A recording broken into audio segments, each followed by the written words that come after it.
Hello everyone, we'd like to start our session for today, and to kick us off I'd like to invite Architect Marilyn Monsiemi to take us through the session.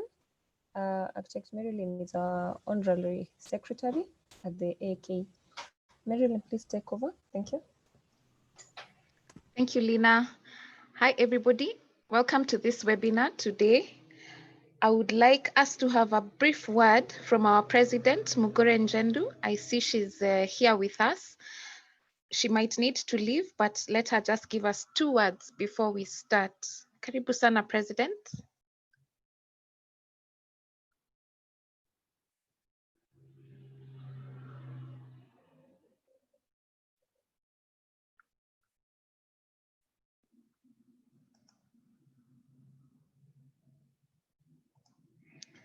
Okay, I think she's not able to join us, but nonetheless, karibuni sana. We are going to just go right into it.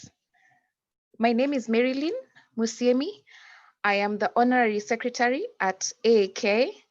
I also teach architecture at Jomo Kenyatta University of Agriculture and Technology, among other things that I do within this architectural fraternity to help the industry grow. So you're very welcome. We are happy to have you here. Our panelists are from the whole East Africa region. We have representation from Kenya, from Uganda, and from Rwanda. And I hope it's going to be an enlightening session for all of us. Our topic today is making e-learning work for you. And I wanted us to just ask ourselves, what exactly is e-learning? E-learning takes many forms, but the main thing about it is that it involves the use of computers and the internet. So having these 2 avenues of learning is what makes it e-learning. So I was just asking myself as I was reading about it, whether if I teach myself something through a YouTube video, if that is e-learning. But the teachers in this forum are going to answer that kind of question. So e-learning is not only about the Zoom classes that we have. E-learning is also when you're sitting in the computer lab in school and you're being instructed by your tutor, and perhaps you're using software to learn something. There are many forms that it can take, e-learning, and we'll go into that deeper in our discussion. A few examples of how e-learning can happen is that it can be synchronous. That means it's happening for all the students at the same time together with a tutor, or it can be asynchronous, which means that you log in at your convenience and you go through your lessons. And I think this is what has been happening with things like distance learning. So this is not a new concept, it has been with us. And I think now going forward after the pandemic, it's going to be with us much, much more. So this is basically what we are dealing with today. And I hope that we get to engage very well. I'd like now to introduce our panelists, and I'm going to request all of them to turn on their cameras so that I can introduce them.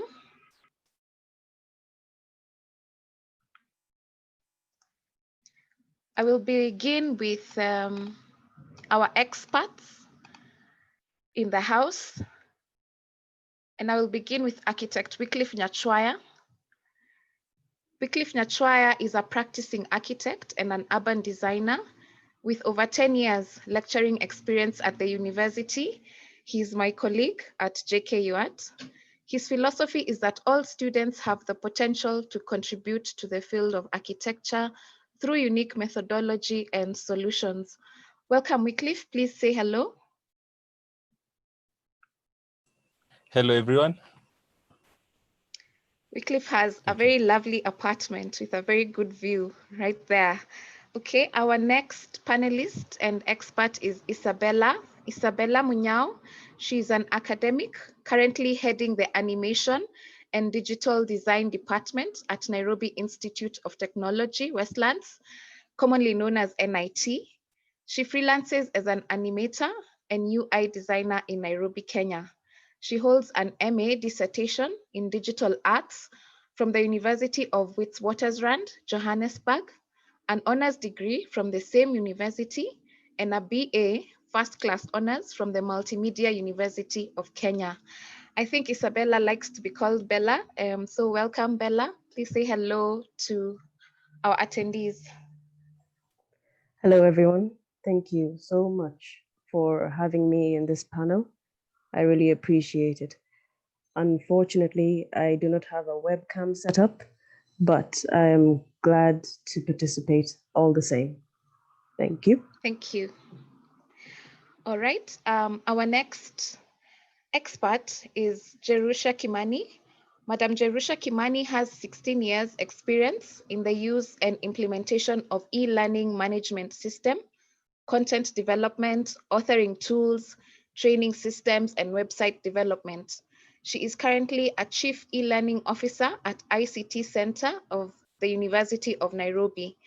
She holds a Master of Science in Computer Science from University of Nairobi and Bachelor of Science in Information Technology from Jomo Kenyatta University of Agriculture and Technology.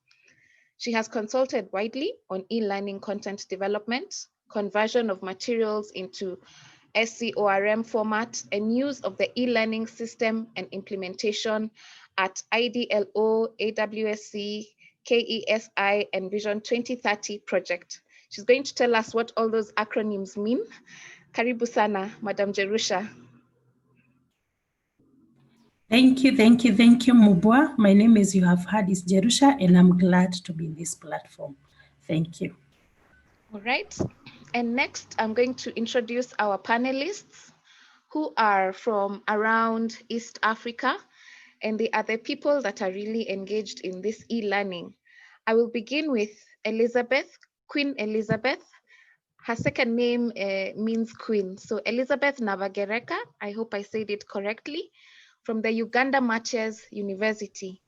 Elizabeth is set to graduate this year from Uganda Martyrs University with a bachelor's degree in environmental design. She's really interested in sustainable architecture and she hopes to pursue it further. She enjoys networking and has taken the initiative to participate in various workshops offered by the faculty. Elizabeth, Orioti Anyabo. Thank you for trying. I tried. Yes, I'm happy to be a part of the workshop, and I hope that I can help all the students to transition into e-learning. Thank you. All right. Next, we have Cedric. Cedric Hiroya Sibomana, I hope I have not massacred your name, is a thesis architecture student in level 5 of University of Rwanda, College of Science and Technology, School of Architecture and Built Environment. Cedric is currently the head of department in the university and aims to ameliorate and facilitate Rwandans' way of life through architecture. He is doing his thesis project on how better architecture can improve the quality of life of a community through the design of a community center. Cedric is also set out to increase the level of confidence in Rwandese architects as architecture is still a developing field in Rwanda. Cedric, uraho. Thank you.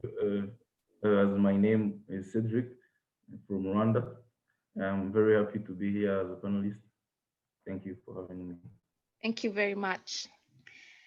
Next, we have Omar Lavin from the Nairobi Institute of Technology. He is a student of architecture, currently pursuing his diploma. He is an active social worker who is involved with a few CBOs and NGOs. Welcome, Omar. Thank you. Thank you for having me. And finally, we have Yasin Munyanya from the University of Nairobi. Yasin is a graduate of the University of Nairobi. He is still pursuing Bachelor of Architecture at the same university. He also doubles up as a student leader, having served under the Architectural Students Association, that is ASA, of UON as a sports secretary. He is currently among the COVID-19 peer leaders linking the UON administration with the students who are either affected or infected by COVID.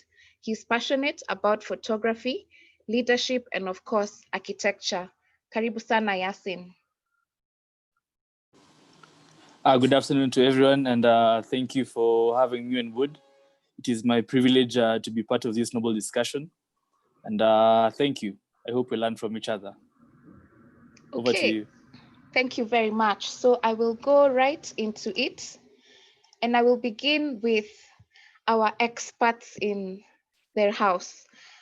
I will start with Madam Jerusha and just ask her, what is e-learning in our context, or what can she define e-learning as? Welcome, Jerusha. Okay, thank you. I think I'll try and make it to be very simple because I understand we all not coming from the IT background.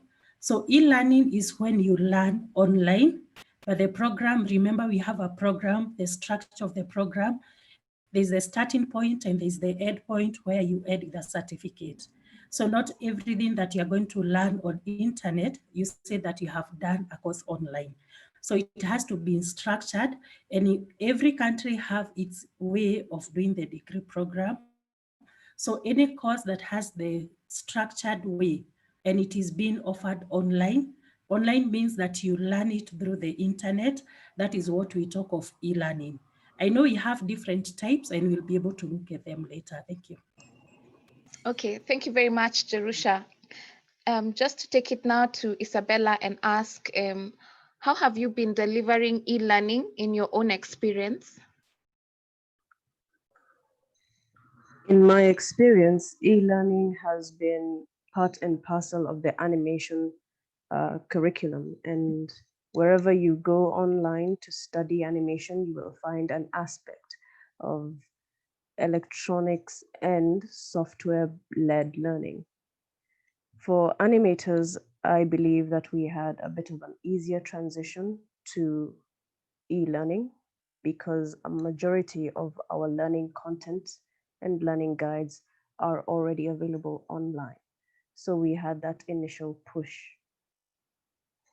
The animation curriculum is well designed for asynchronous learning, which sees the student take the initiative to be self-taught or to get more information from online resources.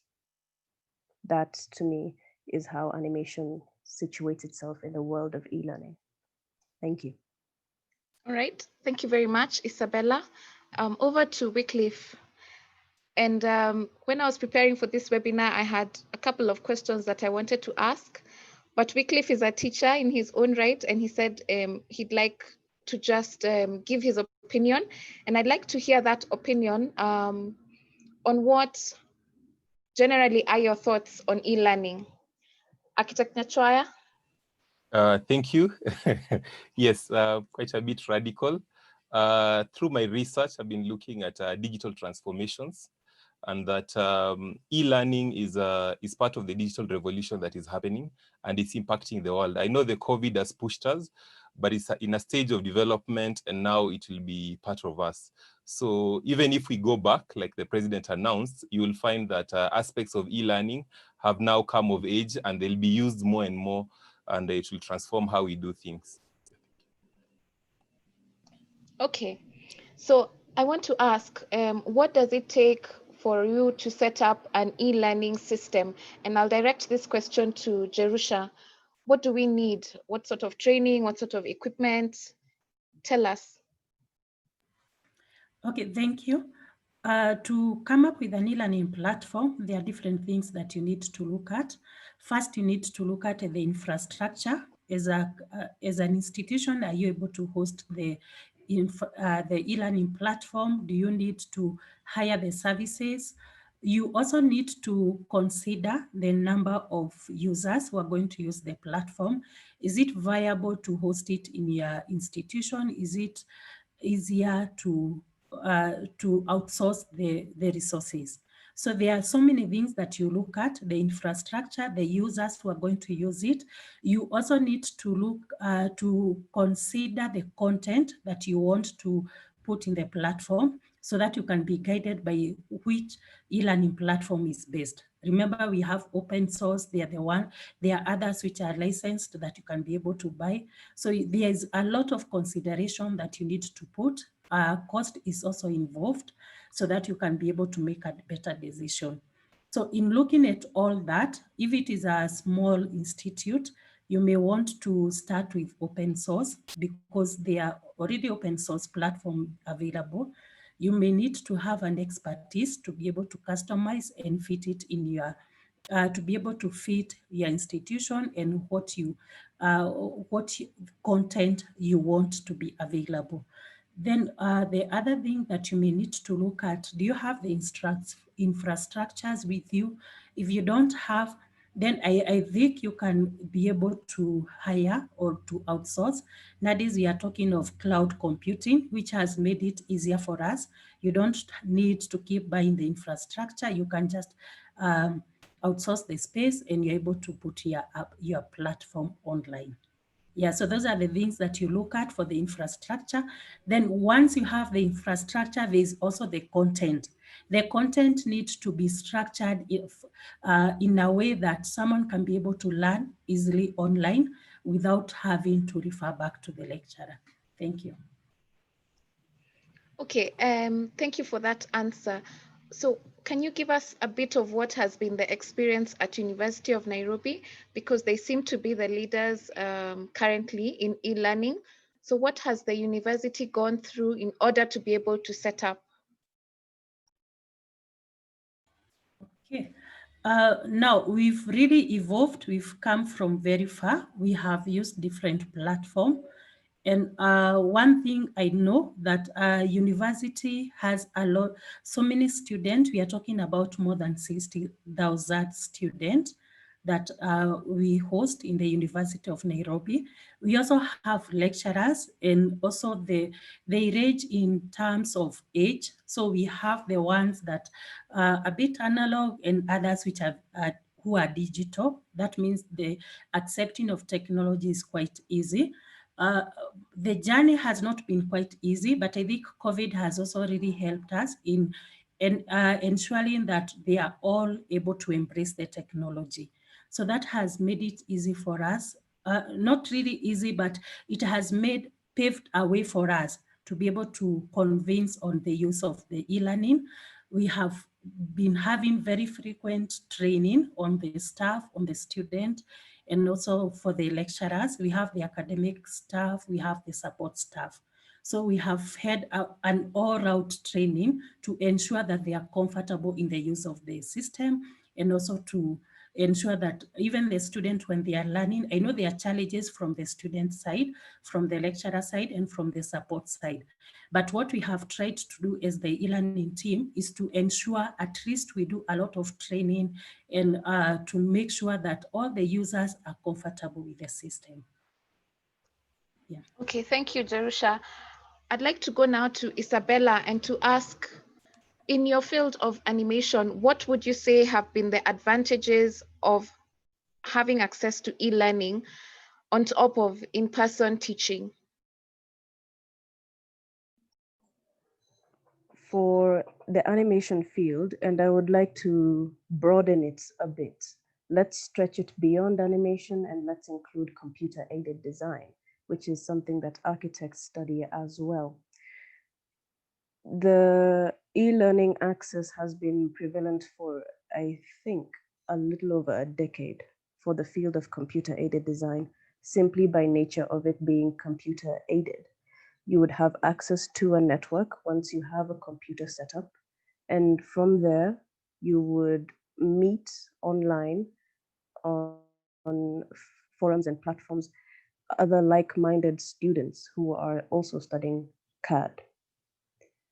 With that inbuilt base of peers and content to consume, e-learning has been part and parcel of animation and computer-aided design for quite some time. So transitioning, as I said, is not as difficult for us. Thank you. Okay, thank you very much, Isabella. I'm going to stay with you and just ask, what are the limitations that you've experienced while you're delivering content or delivering e-learning? Are there any disadvantages to e-learning, in your opinion? the greatest limitation has been settling on a LMS, a learner management system. It has to have some kind of structure in order to fit a given curriculum. So transitioning online has met the greatest problem of an LMS. There's a number of LMSs available, and some are, of course, paid, some are open source. There's Canvas, Moodle, Blackboard, you name it, there's plenty. But for once that hurdle is surmounted, content creation becomes a lot easier. It's two-pronged. You have the LMS and you have the content creation. Once those two are met, then you can easily teach online and interact with students. For the in-person or face-to-face learning, the downside being that there's limited interaction with students because you cannot be with them physically on class and marking their work in person to give them immediate feedback. But delayed feedback online is almost as good as the in-person feedback. Thank you. Okay, thank you very much, Isabella. Over to you, Wycliffe. And this is the big question in the house. What do you see as the future opportunities of e-learning? Where is it taking us? Where can it take us? Okay, thank you. First of all, it's important to appreciate that e-learning is different from in-person learning.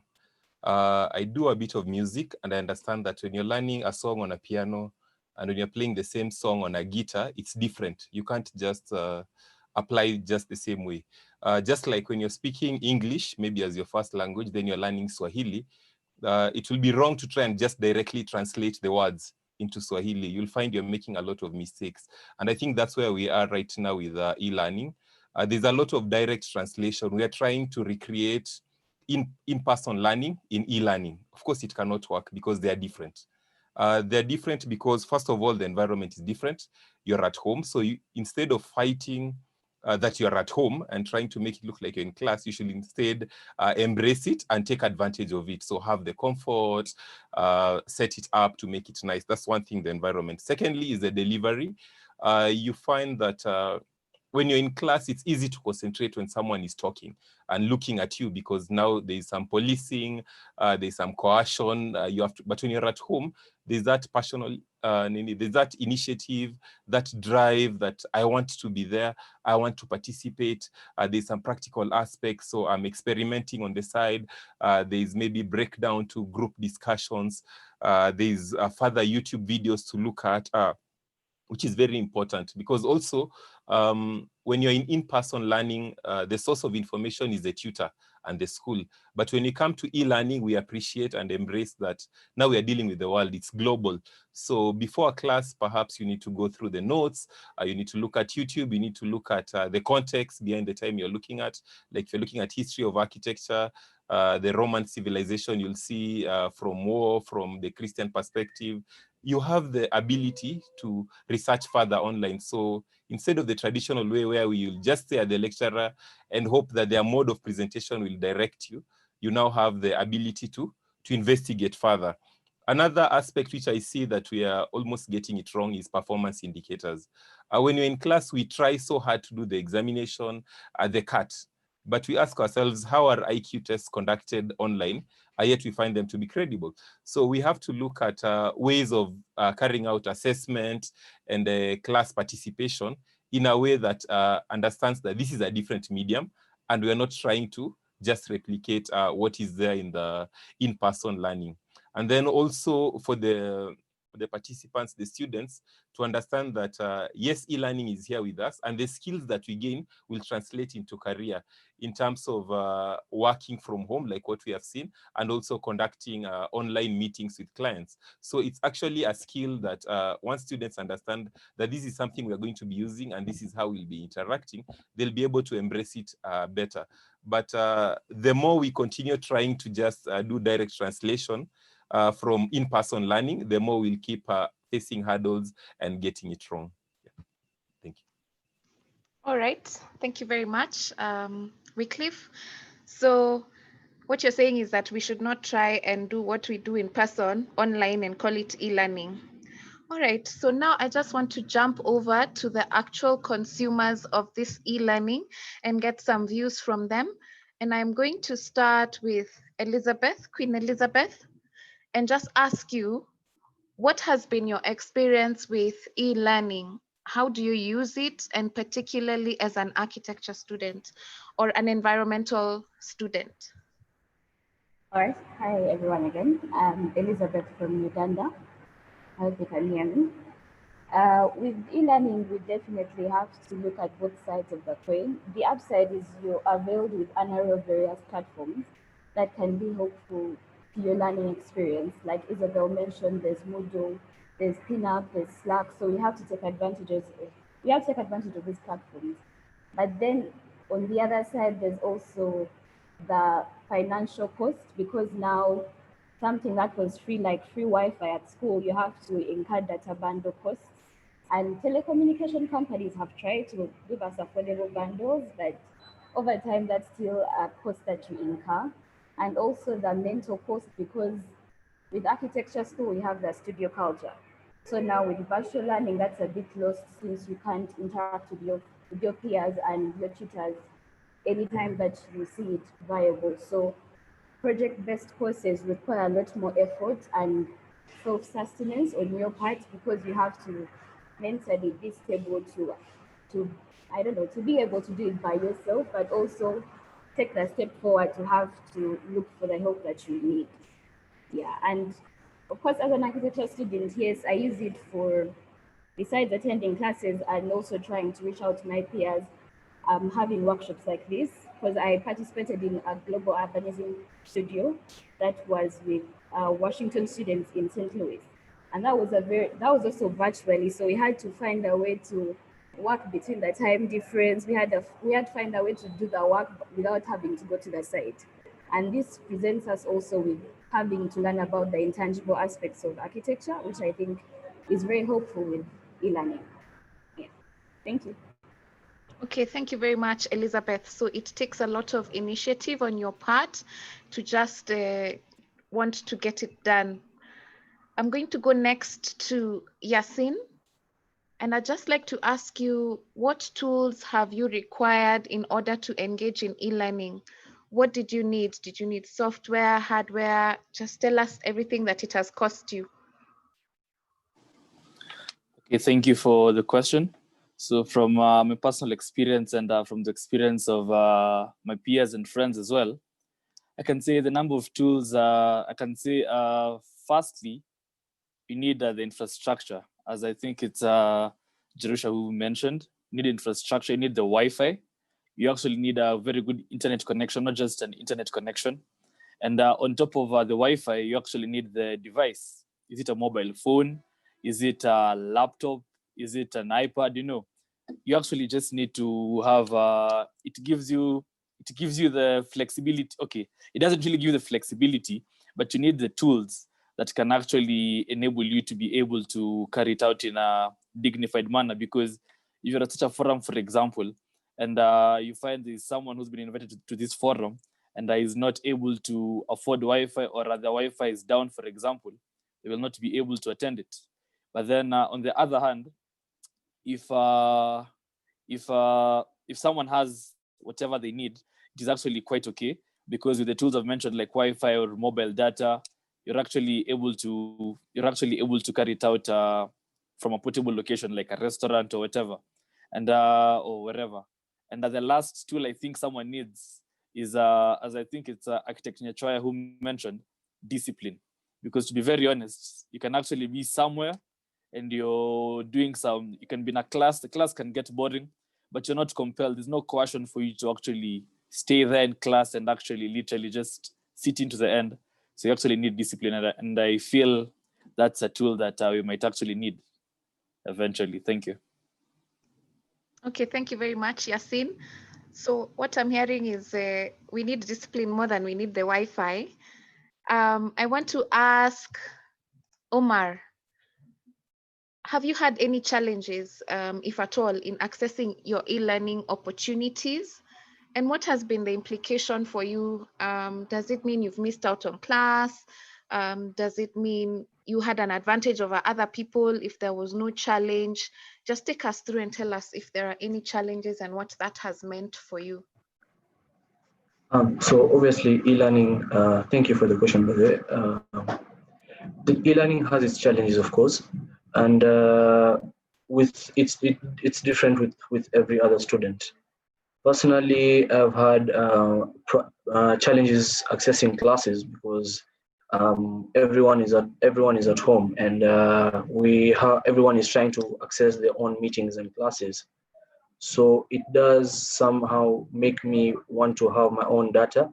I have my own data, so I have to use data to access rather than the Wi-Fi I have at home, because everybody is using it. Again, for others, even accessing data is a problem because they may not have enough cash at hand to buy data. Another thing is conducive environment. Few of us have children at home, and of course, having children at home and they're not going to school, and they need to play around and all that. So concentrating becomes an issue, and we'll have to now start looking for enclosed spaces to try and focus. The other thing is the software that we're trying to use, the LMS. It's still being developed by the particular universities. For those of it, personally in my university, I think they developed the system when the COVID crisis started. So it has been a challenge for us to access and understand how it works. But we had a few trainings, and by the time we got to fully understand it, we still have some problems, technical issues here and there. So I think those are a few challenges that I have. Also, of course, now that costs me my classes. Sometimes I'm not able to access my classes and hence fall behind the rest of my peers. Thank you. Okay, thank you very much, Omar. I want to ask Cedric, in spite of these challenges that are there, what advice can you give to our other students who are listening in to help them leverage e-learning to their advantage? Thank you. I still have this challenge because here in Rwanda, we don't have enough. We didn't quite catch others, as I have understood. We're still behind, and from my experience, we have no classes going on in e-learning. So we tried, but because I'm doing a thesis project, and in the final year, I only have a few moments to. We have few theoretical classes that we can do, so it's a quite difficult to do a practical courses as doing a thesis project in this moment of having an e-learning program. So for what I can advise the other students who I have known, the first thing you need to do is to prepare in advance. So you need to prepare your laptop or your device or your mobile, have a strong Wi-Fi, as Mr. Yasin said. So you need to do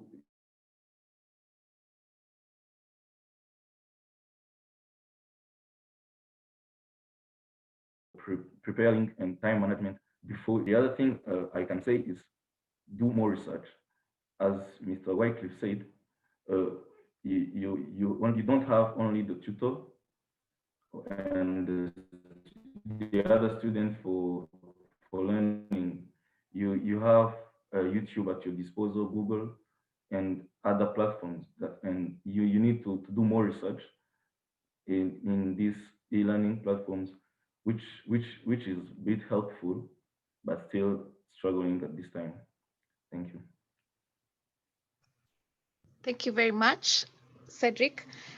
The next question, and it's coming from what Cedric has said, because he says he doesn't feel like they were as prepared perhaps as it seems like other people, like University of Nairobi. And I'm going to ask everybody now on the panel to give me a one-word answer to tell me, does e-learning work for architecture? Yes or no? Elizabeth, does e-learning work for architecture? Yes, it does. Yes, it does. Yasin, yes or no, does it work for architecture? Yes, no. Yes and no. Okay. Omar, yes or no, does it work for architecture, e-learning? I will go with no. No. Okay. Cedric, does e-learning work for architecture? Yes or no? No. No. Okay. So now I'm going to call on Wycliffe to support both answers. Tell us why it works for architecture and tell us why it doesn't work for architecture. You're the expert. Okay, thank you. First of all, it works for architecture because since COVID started, I've met with many clients and I've been able to offer them the architectural services. So if we can be able to offer the services, it means we can be able to deliver the classes. Maybe, as I said, we are trying to replicate the in-person learning, and that's why it's not working. But if we treated a student as a client and discuss like the project, the studio-based project, there's no reason why it would not work. So it will basically work, but the student has to take the initiative and work on it. And then also the tutor has to understand that it's different. So it can work very much and very well. The reason why I would say no, like there was a student I was looking at, and the first time I called him, he told me he has no power, he has no computer, he can't access paper, he can't even charge his phone. So really it was discouraging, first to understand our economic situation in the country, and also to see these are irreducible minimum, as we said. First of all, you have to have power. Because even to take a photo of maybe what you've sketched on a graph paper and send it over to your tutor, if you can't get power to charge the phone first so that you can work on the graph paper, then it becomes quite a challenge. Then if you don't have, like, say, at least minimum of 3G, or even a smartphone, even taking that photo and converting it to a digital medium becomes quite a challenge. So it is no when we look at the state of the country, because not everybody is in Nairobi or within the towns. So thank you. Okay, thank you, Wycliffe. This brings us back to Isabella, and I just want to ask you, based on your experience and what Wycliffe said, that we should not try and translate how we teach architecture or other practical courses in person to e-learning. What would you say we need to be doing so that we can make e-learning work for architecture, both on the student side and on the tutor side? Welcome, Isabella. From my experience, and this is drawn directly from the large body of work that's already online for animation, I would say that tutors need to adopt the habit of creating video tutorials. When we were on campus and teaching and it was face-to-face, you had a built-in presentational space. You had your whiteboard or your blackboard, and you obviously had the desks. You had all that was needed for studio. I'm sure that I'm being very simple about that, but you had all that was needed for studio. However, when we translate to online learning, we need to create that kind of instructional space digitally. You can still instruct students sufficiently on a number of things that architects need. You can, in fact, record yourself performing an action of maybe making a model and then upload that onto this LMS. Once the student views it, then they have a point of reference. They too can attempt what you have recorded yourself doing. Again, it is not perfect. It is not the interactivity and the quick response that was there on campus, but it will have to do. The other point that was mentioned as a great limitation is, of course, connectivity. Yes, it's true. That is a huge problem across the continent. We are not as connected as we need to be for e-learning to be as seamless as it should be.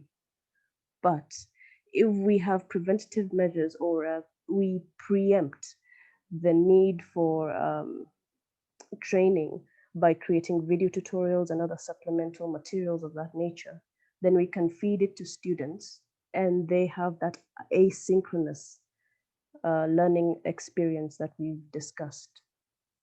Thank you. Thank you very much, Isabella. And I'll just go over now to Jerusha and ask these things that we're talking about, creating an instructional space digitally. I know you understand how architecture is taught. How, in your opinion, do you see that we can translate to this? How you, as the people who are servicing us to provide e-learning, how can you assist us? You know, I probably have never created a video before. How can you assist us on the back end? Thank you, Mubwa, once again. I think for us, and I'm talking from being an IT side, I've taught in the College of Kaya, and I've come to appreciate the difference and the challenges that are there. And one thing I have actually accepted is that there are different challenges, and every like in our place, every campus have a different challenge. But for us, being an IT person, if I'm involved in what they are doing, I'm able to give a better advice than just to say that when I don't have any idea of what they are doing. So for what I would advise is what has just been said by Isabella, that we can record of what the lecturer can be able to record. In our campus, in the university, we have the facility. If the lecturers need the recording to be done, that can be done. And then this is shared in the platform with the student, where we have put it in a way they can be able to be accessing it anytime they want to revisit it. And one thing I think we all need to appreciate on the e-learning, if it was a physical class, the lecturer could have taught the practical and that is it. But this is a video that you can keep replaying, you can keep revisiting the video, and you'll be able to accept and get the concept more clearly, because the more you revisit the video, the more clearly it becomes for you. So even when it comes a time you are requested to do the practicals, it will be easy on your side. So yes, there might be some physical classes needed, because of the technicality of that. But I also believe that there's most of the work that can be done online. And for the student, again, as we said, let's be disciplined. That will really help you. Thank you. Thank you very much, Jerusha. And now I'll go back to Omar, because I know Omar said that it does not work for architecture. And I just want to ask, in your particular school, what do you feel can be improved to make e-learning smoother for you? Okay, firstly, the software. I think it needs to be updated in a way that it works smoothly across all platforms, and also we should be able to access it from our mobile phones, from the laptops or the computer systems. Currently, it clearly shows only when you're using the laptop or the computer. With the phone, it has a bit of issues. The other thing is, okay, when it comes to studio, I think it is going to be better if we can have it in class, and then the rest of the theory classes maybe can be done online. Because I had a friend who was trying to make a model from where he is in the western side of the country, and he was having problems accessing some of those model making materials which are readily available here in Nairobi. So with e-learning, people are forced to be at home or in their home environment, and it becomes challenging for some to stay in their homes and then try and access the studio, a part of architecture. Another thing I think that can be improved is that if we can have more training for the students and the teachers and the lecturers for for how to adapt to e-learning. The way Wycliffe said, we are mostly trying to directly teach the way we're teaching in the studio halls, and we've tried to bring it directly to e-learning, and it's not working out, to be honest. I think we need more training, and for that process to be easier to come into e-learning, and we can have at least a distinctive approach when in class physically and when during e-learning. Thank you. Thank you very much, Omar. I'd like to go over to Elizabeth because you were very adamant that e-learning can work for architecture. And I guess this is because you have had an experience and it has worked for you. So I want you to just tell us how is the student-to-student interaction on e-learning based on your experience? You told us you had an urbanism workshop. And how was the tutor-to-student interaction? Just take us through. All right. For the students, between students, it's definitely estranged, the relationship, because today is not also just about your specific year mates, but it's about all the other students in the faculty. So you're missing out on the critique that you can receive from, let's say, master's students or second year students, because now you're dealing just specifically with your class. And even that, it's a bit harder to reach out to them or get in touch. So you're missing a whole pool of knowledge, but it's up to the students to also try their best to push forth the e-learning, because sometimes the tutors won't be available. So as students, you can maybe create your own WhatsApp groups. You can use Slack. It's also a website that we used to use with that Washington workshop. And that was just to talk about, someone can pin up their work, You can pin up their work and then you have a discussion over it. So it would be easier for students to maybe come back and review their feedback or something easier like that. And then between tutors, for our faculty, maybe we had already started the e-learning process while we were already at school. So we were already using Google Classroom because we would have to hand in some of our work there. But then it also becomes a bit expensive because Zoom classes are quite expensive. So having to find different platforms, and also that the tutors tried their best to send us links to keep us motivated, links that would have precedents or that would have research. But then I would say that, okay, because everyone is trying their best, it wasn't exactly, I wouldn't say top notch like it was at school, but we need to give it time as we are transitioning because it's hard on everyone. Yeah. Okay, thank you very much, Elizabeth. I'll just stay with you a little bit. You've mentioned some of the tools that you use. You've mentioned Google Classroom, you've mentioned Zoom and Slack. Just list a few of them for us, maybe 5 or 6, and what you use them for so that your colleagues can take a note of what are these tools that you use. Okay, for maybe interaction purposes, you can use Slack. You can use Pinup. It's like an actual Pinup board where you can talk about your work. You leave it there and someone can come and comment, like with sticky notes or something like that, like you would in an actual Pinup session during class. You can also use Morpholio that can help you create like Pinterest boards of your ideas. So that can help you decide what you want to do or how to approach your project. You can use Live Home 3D. It's what I used to use when I was simulating maybe my interior spaces. It's called Live Home 3D, and that can help you understand how the space looks like, because we are now trying, because it would be harder, like Omar had mentioned, to build physical models. So having to use apps that can help you simulate the models that you can't build. And which other app? Sun Locator Light, that is very helpful for the site analysis process because it can help you understand your solar azimuth and elevation, so that it gives you an accurate understanding for what you need when it comes to designing your spaces or orientation-wise, sun shading, yeah.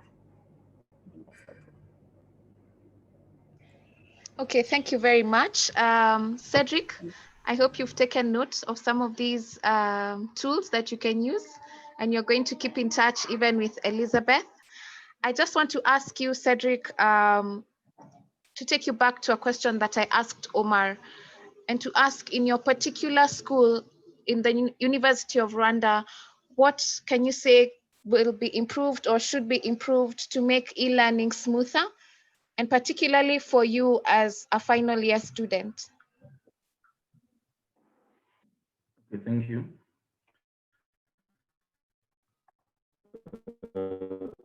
What can be done? I think give us like an update on these softwares, these listed softwares. I think we only use once use the Zoom meetings like this one, what you're doing, but we lack more softwares like these Slacks and Pinups, where we can actually interact with the tutor or the teachers. So with these softwares, we can improve, and so that we can also increase the interaction between the tutor. And another thing is, as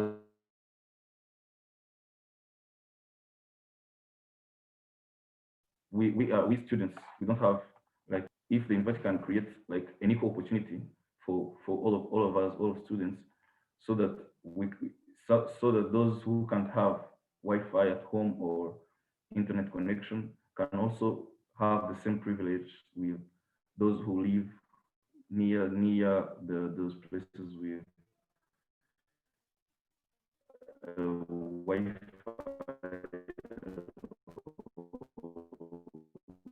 that have their own mobile data. Tool can do and make us. Thank you.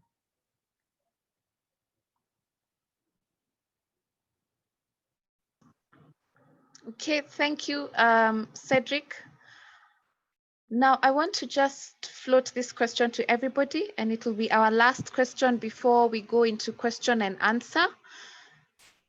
When we resume in-person learning fully, what are some of the aspects of e-learning that you will keep using because you have found them advantageous? And I will begin perhaps with our tutors, and then I will go to our panelists. So let me start with Isabella.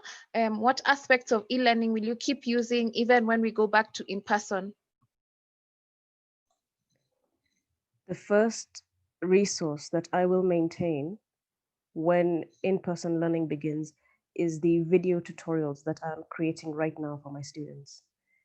I am in the process of creating tutorials that teach every aspect of 2D animation, from introducing the software all the way to producing a final animated short piece.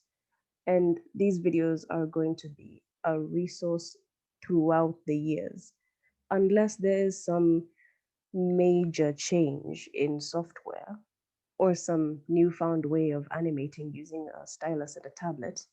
There's really no need to change it semester after semester. I suspect that the shelf life of these video tutorials can be years. So I will hold on to those and use them as a point of reference whenever I teach on campus. The other resource that will go forward when it comes to face-to-face teaching is, of course, the structure that's inside of an LMS. I've found that to be very useful in segmentation and breaking down the curriculum into weekly bite-sized pieces.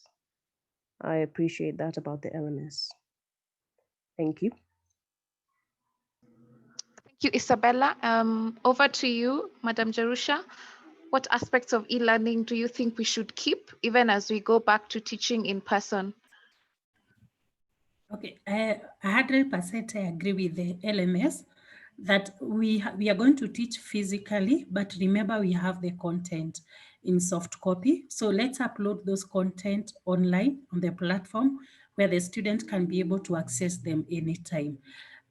In my view, I would suggest that the assignment, the CAT to be done online. That will also help, and especially I think the lecturers have seen the benefit of this. most of the times is when you have students having a problem of missing marks. If you have now this content online on the platform, it's easy for you and the student to access the content and the marks. So for the assignment and the CAT, they can be done online. Exam, that can be now agreed by the department. But I think for CAT, an assignment can also be done online. Thank you. Thank you very much, Jerusha. Over to you, Wycliffe. What aspects of e-learning do you think we should keep in our in-person teaching, which is the opposite of what you are saying we should not be doing? Not actually the opposite. What I was saying is how we can incorporate and borrow the best of it. One thing which I like so much about e-learning aspect is that it expands time into infinity. If you have to wait for a tutor to be physically present and available to talk to you, you'll find that you have limited time. But if the tutor is available to respond to your design development, wherever they are, even after leaving the university, and even you when you reach your room, then you find you've tapped a very good resource, because you can be sketching something and then you realize, okay, I'm not sure that this is working out, so I can sketch it out very well, take a photo, send it to the tutor is able to get back to me, and before morning I've done something about the design. But if we maintain in-person learning, I'll have to wait until it's set up on a platform, I log in according to the timetable to get the feedback. So we are replicating the in-person learning just using a computer. That doesn't work. But because you're able to stretch time and stretch availability, it means you can be able to get a response as you work on your design and even theory understanding from wherever you are. And even apart from design, even class discussion, you can be discussing a concept, a theory, and as you get ideas and what you read, you can post in a group which is seen by everyone in class, and people are able to respond. So you can continue sharing and exchanging ideas when you're not bound by space. And that's the whole idea of the digital space. Thank you. Thank you very much. So no limitations to time and space is what Wycliffe is going to keep about e-learning. Over to you, Cedric. What is it about e-learning that even as you try to inspire other Rwandese architects, you're going to keep in your work and in your practice? I think, as the speakers said, we need to keep doing these assignments where we can do these theoretical classes. We can still have them online, and this submitting assignment and doing and this getting notes, which will help us in this in person when we go back to normal. I think having having these notes online and submitting assignments can help us, like keeping time, and also being more like going digital learning. And the other thing is these video tutorials that will be hearing from Isabella, it will be more good as in giving interaction to with us and tutors and other students. We can still do that, but also we need the in-person and face-to-face, so we can interact more in these practical courses. Thank you. Thank you very much, Cedric. So the assignment delivery, the video tutorials, that is what Cedric would keep. I'd like to move over to Omar. What is it about e-learning that you think we should keep as we perhaps go back to in-person? Personally, I will say the pre-recorded lectures, if we can, because the times when the lecturer comes late, like 2 hours or 2.5 hours, and the lecture is for 3 hours. So that really impacts us as students, because we technically wasted the 2 hours. And when you're really waiting for the lecture, you can't get much reading done. So if we can have those theory, those theory lessons which are easy to understand, if we can have them pre-recorded, so that will really help on the timeliness. If we'll be able to have more time on our hands, which we can be using for our studies. Thank you. Wycliffe is laughing. I think he's been 2.5 hours late to a class. Over to Yasin. What would you like us to keep about e-learning as we perhaps go back to in-person? Thank you for the question once again. So I can say one of the things that I really like about the blessing in disguise, rather, after the emergence of this pandemic, is the fact that many people have actually had to move digitally. And to be honest, I feel like in classroom setups, the fact that people are always just there with someone with a chalk, with a chalk marker on a chalkboard, is with all due respect to the chalk, to the marker and the chalkboard, I feel like it's quite a vintage method of teaching, and many people these days are actually quite interactive with visuals like videos and photos. So with the current generation and even the people who are coming after us, I feel like it would be nice for us to actually just move into the digital space, for us to be able to carry out our classes in terms of giving presentations. And also, as one of us has said, in terms of administering exams and cuts, you can find someone has the will and is able to do an examination, but maybe an emergency has come up. So if the department would actually be understanding enough and actually let the person be able to just do the exam from wherever they are, and maybe that would actually be a positive thing, because at the end of the day, you find many people in school, for example, have their own limitations. You find someone stays in Kisumu in Kenya, and you have to come all the way to Nairobi, for example. Something comes up back at home, and after having learned for 4 months, you find an emergency just comes up on the eve of the examination, and your whole 4 months are gone, and you have to wait for a special exam. And something else I would really keep after the resumption of in-person classes, social capital. I feel like us conversing online is quite has really accelerated people's social capital, because if you post your work out there, you get your feedback, both positive and negative at the same time. It would also be nice for people to actually just interact physically, because I feel like before COVID came, people did not really acknowledge how much of a blessing it was just to be next to someone, the studio culture and everything.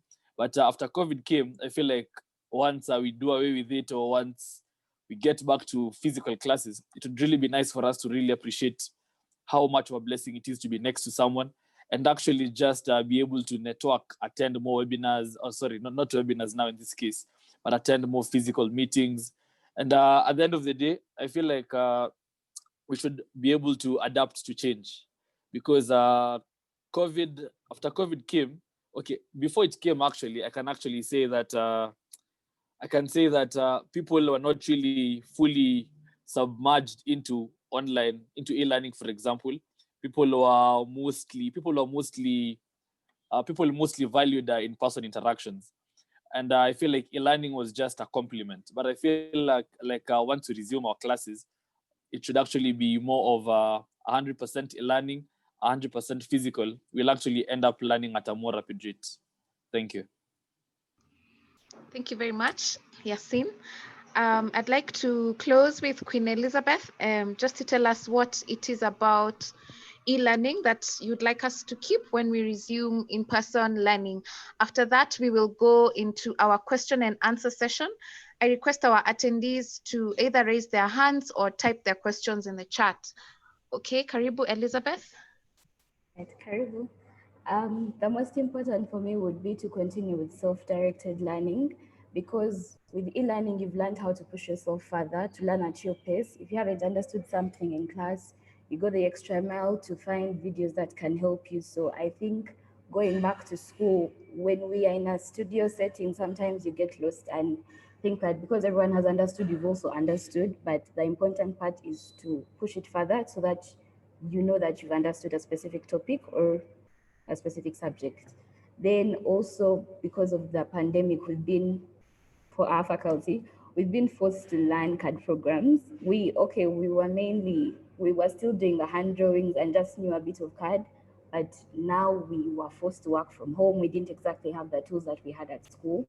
So going the extra mile to learn CAD programs, I think has really helped us to learn different ways how we can project our ideas. So going back to school, just having both of them, having both of those merge, learning how to draw with CAD and also with your hand and merging that. Yeah, thank you. Thank you very much to all my wonderful panelists. I'm just now quickly going to go into question and answer session, and I hope that we can do this for 10 minutes and then we can close this webinar. So I see a question here from anonymous attendee who wanted to know how long this meeting will take. We are still here for another 10 to 15 minutes. Then the next question is from Carlos. Carlos asks, creating content for our learners is a little bit tasky. Could one of our panelists give a framework to approach this? I'm going to hand this question to Isabella. How to approach content creation. Okay, I understand the labor behind content creation. And I paraphrase a tweet that I saw somewhere. Just because a video is 6 minutes long doesn't mean that it took 6 minutes to make. That is gospel truth. Because in my experience, I'm trying to compress my video tutorials and learning information, learning material to about 15 minutes maximum. And I'm also trying to compress the file size to accommodate students who don't have a lot of data or bandwidth. So we're looking at a video of maximum 15 minutes and maximum size 60 megabytes, which makes it easier to be shared on WhatsApp and other kind of smaller apps, ubiquitous apps rather. It is a lot of work creating video tutorials. Being a content creator before COVID might have seemed to be a frivolous pursuit or a frivolous career. You're a content creator, you're an Instagrammer, you're a socialite. We call them all sorts of synonyms. But now, tutors have to take on the task of creating content. And when you are doing so, you are guided by the curriculum, you're guided by the weekly modules, and you have to maintain that pace of learning for the students. That's the first point. You cannot data dump a whole month's worth of work into one video. You're going to frustrate yourself and frustrate your students. So segmentation is the first step when it comes to creating content for students online. Beyond that, you have to make it user-friendly, I would say. I don't know about the theory units inside of architecture, but let me just focus on CAD. When you're creating a CAD tutorial, you want to start off with the basics and start from scratch. Don't go straight into using the Illustrator pen tools or go straight into the, I think it's SketchUp, creating some kind of landscape in SketchUp. You start from the basics and you work with the point of reference of the student. You assume that they have no prior knowledge. So that's another challenge when it comes to teaching and, creating content. You dumb it down first. You cover the basics, you segment your work, and you make sure that it's shareable and easily downloadable. I know that I haven't mentioned all of the challenges that goes into tutorial creation, content creation. But if I do start on that, I don't think I would meet the 10-minute mark. Thank you. Thank you, Isabella. Just tying to that, I'll ask Wycliffe. Carlos asks if Google Docs is a good platform. And I think I'll just ask it generally, are there any good or bad platforms for e-learning teaching? Wycliffe. Yeah, actually, there are many which are good. The idea is how you frame your content. The same way you can come to teach a class of history in the afternoon or in the morning, you'll find a way to make it interesting. So the same way when you're using Google Doc, you have to see how to frame the material in a way that your users are able to consume.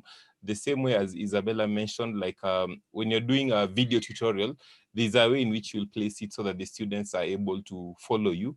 without getting lost. So Google Docs is okay, but you'll be able to frame the material in a way that the students can be able to absorb and use it. Okay, thank you very much. The next question I will direct to Jerusha. This question is from Huawei. How can students in TVET colleges access the online tutorials? Madam Jerusha? Okay, thank you. Coincidentally, I'm in a training that is involved in TVET. We are having a workshop this week, but what I would say, I've seen they have also embraced online. I've seen quite a number of TVET colleges doing online classes, and it's quite structured. So I think whoever has asked that, just liaise with your institution and find out if the classes have been offered online. That has been done in Kenya. Thank you. Thank you very much. My next question is from Anonymous, and they would like to ask Cedric. Cedric, how far do you think architecture students from Rwanda are coping with e-learning, especially thesis students? Okay, thank you.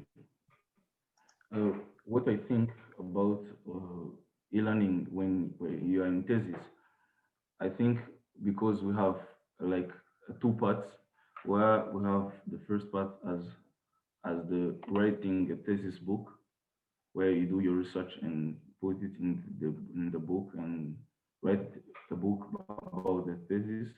And another part is the thesis project which involves designing.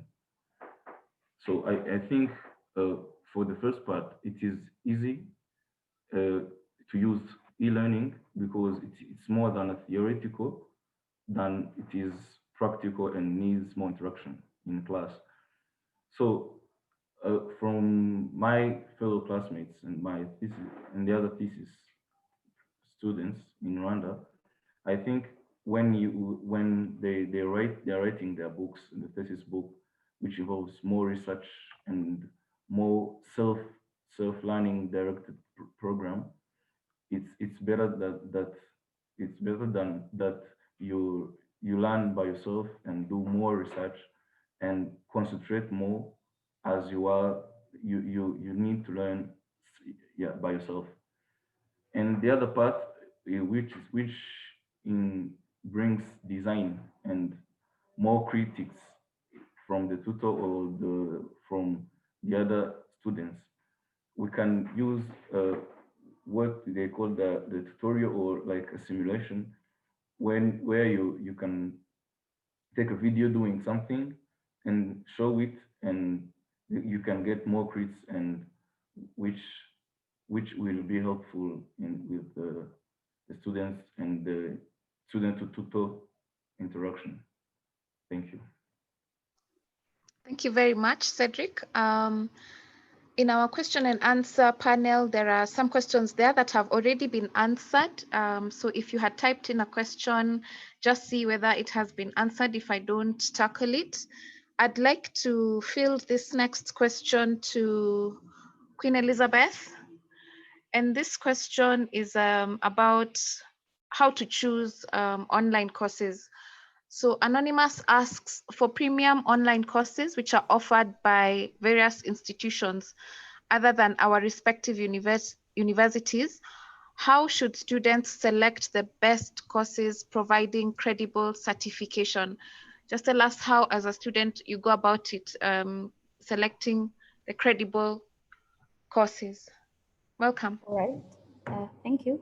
There is a website that's called EDX, and that offers courses at subsidized prices. And these courses come from top universities like Delft, like MIT. So maybe you can look up that because it offers those very credible certification courses. That's what I would start with. Okay, thank you very much, Elizabeth. Wycliffe, would you like to add anything on that? edX is good. I've used it myself, but also just plain YouTube is quite interesting because knowledge is moving quite fast. if you look at Twitter groups also, you'll find, like for instance, I learned Blender 3D, which is a modeling and animating software. And every day it's moving and developing. So if you wait for a course that has been structured, recorded until it's packaged for sale, you might find you're behind. You're learning a version that is maybe quite far behind. So depending on what you're learning, there are those which are fundamental in a course where you're getting the foundation. Those you need to do the structured full courses. But some things like softwares and technologies like in concrete, staircase, and how to go about it, it's a good idea to just look at plain YouTube, but of course with a pinch of salt, and following the group, because sometimes everybody having a camera and they can record all sorts of nonsense which doesn't work. You need to be able to critique it and see whether it actually applies or not. Okay, thank you very much. I saw Madam Jerusha nodding in agreement. I think she might want to add one thought to that. Yes, actually that is true. The YouTube has really come in hard. Remember when you go to the YouTube, it's because you don't have, you want to learn a concept.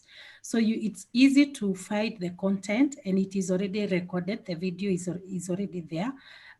If you want to learn the content, there are also platforms that are available.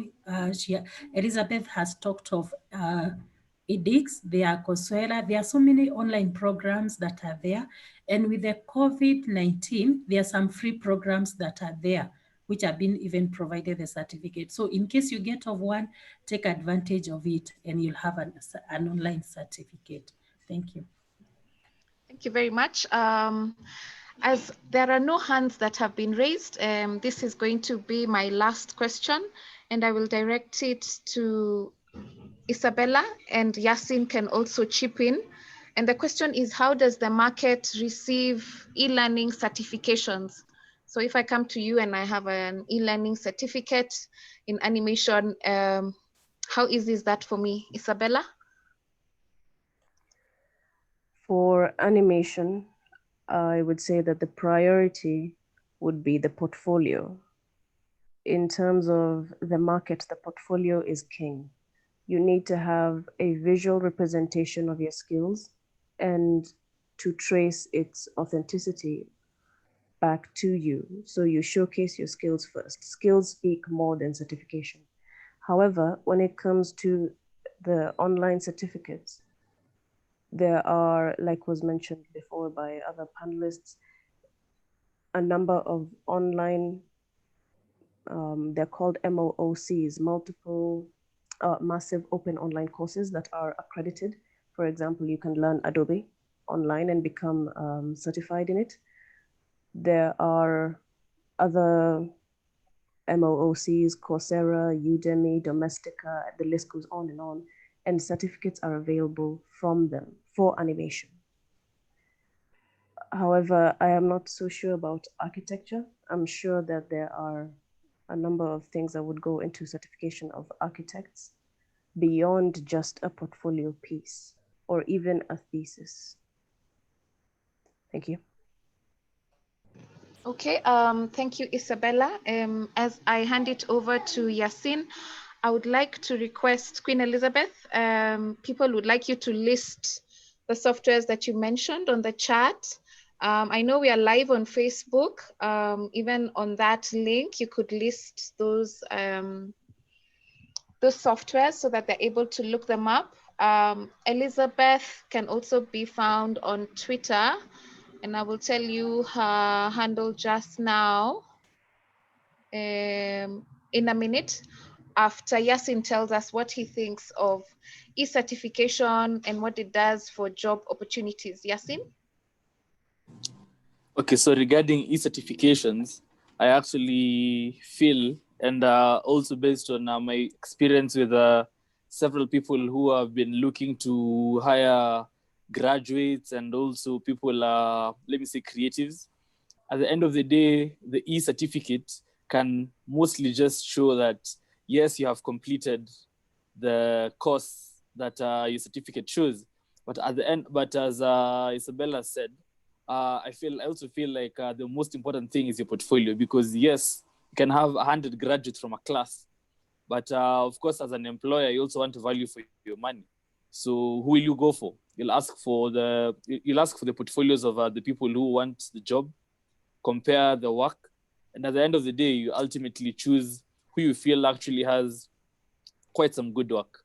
Yeah, I feel like that's it for me.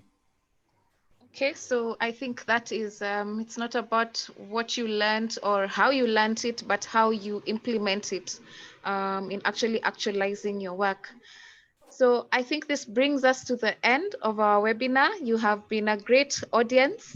I would have expected more questions, but you can continue to engage us on our social media platforms, on Facebook, on Twitter, on Instagram, on LinkedIn, Architectural Association of Kenya. Thank you very much to our panelists for your time and for sharing your knowledge with us. And we hope that Elizabeth and Cedric can become student members of AAK and later graduate members. Yasin, I think you're a member. I know you're a member. Omar, I will be looking for you. So thank you very much, everybody. It has been great. I would like to just close with one word from each of our panelists as we say kwaheri. Let me begin with Wycliffe. Yes, thank you all for the session. And I'd like to invite everyone. Now you need to go more online and expand your horizon so that as you go to the job market, you have more to offer, not just from learning, but even service provision to the clients. Thank you. Thank you, Wycliffe. Isabella, final word. I would like to encourage tutors, lecturers out there to be more open-minded and receive e-learning. Thank you. Thank you very much. Jerusha, final word. And I have a friend called Jerusha. She's very happy that she now has a namesake. Wycliffe knows her. Wow, that is good. The name is very rare. Otherwise, thank you for the opportunity. To the attendees, I think I want to encourage you, please embrace the online learning. I believe you have seen the positive side of it. Continue learning, don't stop there. Even when you come back to the university, we want you to embrace the technology, use it, it is for your advantage, and you'll be able to learn more. Thank you. Thank you very much. Queen Elizabeth. Yes, thank you for the opportunity for inviting me to speak today. I would just like to say that we should embrace it. We should adapt to this change because e-learning is with us now and it's here to stay. So we should learn to adapt with the times. Yeah, thank you. Thank you very much. Cedric. Thank you. It was a real pleasure for me to be here. I'm very happy and I've learned a lot and shared a lot. So I'll be more helpful to my fellow classmates and colleagues here in Rwanda, and we're ready to embrace e-learning. Thank you. Thank you very much, Cedric. Omar. Thank you for having me. I'll definitely try to be a part of AAK in the future, inshallah. Thank you. Cedric, I need that commitment from you and from Elizabeth as well. Yeah, I will. Sure. Good. It's been recorded for future posterity. All right. Yasin, final word. Thank you for having us on board this webinar. It's been fruitful.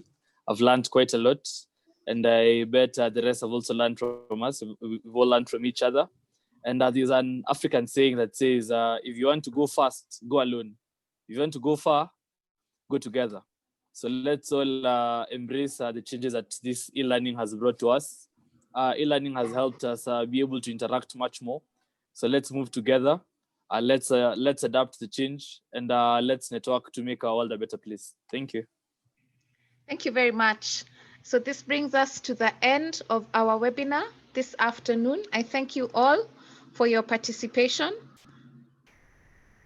for your lively participation, for your knowledge sharing, and for the questions that our attendees have asked us. You may feel free to log off now. Do check us out on our social media pages, Architectural Association of Kenya. We are on Facebook, Instagram, LinkedIn, Twitter. Thank you very much and have a good evening, everyone.